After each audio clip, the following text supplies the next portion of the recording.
வணக்கம். இன்றைக்கி நடந்த நீயா நானா ஷோ பார்த்தோன்னே எனக்கு தோண மொதல் விஷயம், இந்த ஷோ முழுக்க ஜோடிக்கப்பட்ட ஒரு ஷோ மாதிரி தான் இருந்தது. அதுக்கு ஒரு பெரிய எக்ஸாம்பிள் சொல்ல முடியும். எப்பொழுதுமே நீயா நானால 2 ஸ்பெஷல் கெஸ்ட் வருவாங்க. அதில் ஒரு ஸ்பெஷல் கெஸ்ட் வந்து ஒரு தரப்பினரை சப்போர்ட் பண்ணி பேசுவாங்க, இன்னொரு ஸ்பெஷல் கெஸ்ட் வந்து இன்னொரு தரப்பினரை சப்போர்ட் பண்ணி பேசுவாங்க. ஆனால் இன்றைக்கி வந்து ஸ்பெஷல் கெஸ்ட் 2 பேருமே அந்த பெண்கள் பேசினது தான் சரி, பெண்கள் தரப்பில் தான் நியாயம் இருக்கிற மாதிரி பேசினாங்க. இந்த சைடு ஆண்கள் சைடில் பேசுகிறதுக்கு யாருமே வரலை. இன்னொரு பக்கம் இந்த ஷோவை நடத்துகிற கோபிநாத் கூட அந்த பெண்கள் என்ன பேசினாலும் அதுக்கு ஒரு எதிர்கேள்வி கூட கிடையாது. ஆனால் இங்கே பசங்க சைட்லேருந்து ஏதாச்சும் ஒரு கேள்வி வந்தால் உடனே அதற்கு வந்து ஏகப்பட்ட எதிர்கேள்விகள். இந்த ஷோவை பார்க்கும்போது தெரிஞ்சிருச்சு, ஸோ இவங்க இப்படி தான் இந்த ஷோவை கொண்டு போகணும்னு முடிவு பண்ணியிருக்காங்க. இது எல்லாமே பிளான் பண்ணி தான் நடக்குதுன்னு. இன்னொரு பக்கம் இந்த ஷோவை நடத்துனதுக்கான காரணமும் நம்மளால் புரிஞ்சிக்க முடியுது. ஏன்னா லாஸ்ட் எபிசோடில் அந்த பெண்கள்லாம் அவங்களோட டிமாண்ட் சொல்லும்போது அது வந்து ஒரு தமிழ் தெரிஞ்ச எல்லார் மத்தியிலுமே ஒரு மிகப்பெரிய பரபரப்பை ஏற்படுத்துச்சுன்னா அதில் எந்த சந்தேகமே இல்லை. இன்னும் சொல்லப்போனால் சோஷியல் மீடியாவில் அந்த ஷோவை பற்றி தான் 2 வாரம் கிட்ட பேசினாங்க.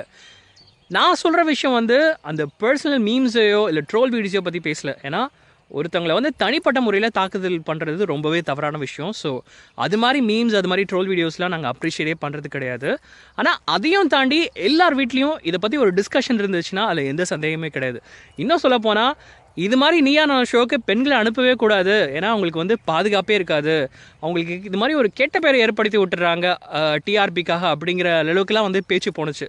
ஸோ இந்த கெட்ட பேரெல்லாம் அழிக்கணுங்கிறதுக்காக விஜய் டிவியும் நீயா நானாவும் கோபிநாத்தும் பண்ண முயற்சி தான் இந்த ஷோ.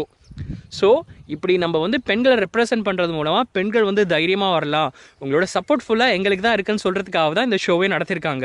ஆனால் இன்றைக்கி விஜய் டிவியும் நீயா நானா கோபிநாத்தும் பண்ண தப்பு என்னென்னா, இந்த எல்லா விஷயங்களுமே ரொம்ப அப்பட்டமாக தெரிகிற மாதிரி பண்ணிட்டாங்க. பார்த்த எல்லாருமே ஈஸியாக சொல்லிடலாம் இது வந்து ரொம்ப ஒன் சைடடாக நடந்ததுன்னு. நீயா நானா ஆரம்பிக்கப்பட்ட முழு நோக்கமே 2 தரப்பில் உள்ள நியாயத்தை பேசி விவாதித்து அதுக்கப்புறம் ஒரு பதிலை சொல்கிறது. ஆனால் இன்றைக்கி நடந்த ஷோவில் அது சுத்தமாக நடக்கலை. விஜய் டிவியும் கோபிநாத்தும் மக்களை வந்து முட்டாள்களாக நினச்சிட்டு இருக்காங்க போல இருக்குது. அப்படி மட்டும் நினைக்காதீங்க. அப்படி மட்டும் நினச்சிங்கன்னா விஜய் அவார்ட்ஸ்க்கு என்ன மாதிரி ஒரு நிலைமை ஏற்பட்டுச்சோ அதே மாதிரி ஒரு நிலைமை தான் நீயா நானா ஷோக்கும் ஏற்படும். விஜய் அவார்ட்ஸ் வந்து எப்போ வந்து வரவங்களுக்கு மட்டும் தான் கொடுக்கப்படுதுன்னு ஒரு பெரிய குற்றச்சாட்டு எழுந்ததோ அதுக்கப்புறம் தான் அந்த விஜய் அவார்ட்ஸ்க்கே ஒரு வேல்யூ இல்லாமல் போணுச்சு. இன்னும் சொல்லப்போனால் அது வாங்குகிற நடிகர்களே அதை வந்து பெருசாக மதிக்காமல் போனாங்க. அது மாதிரி ஒரு நிலைமைக்கு வந்து நீயா நானா ஷோவை தள்ளிடாதீங்க.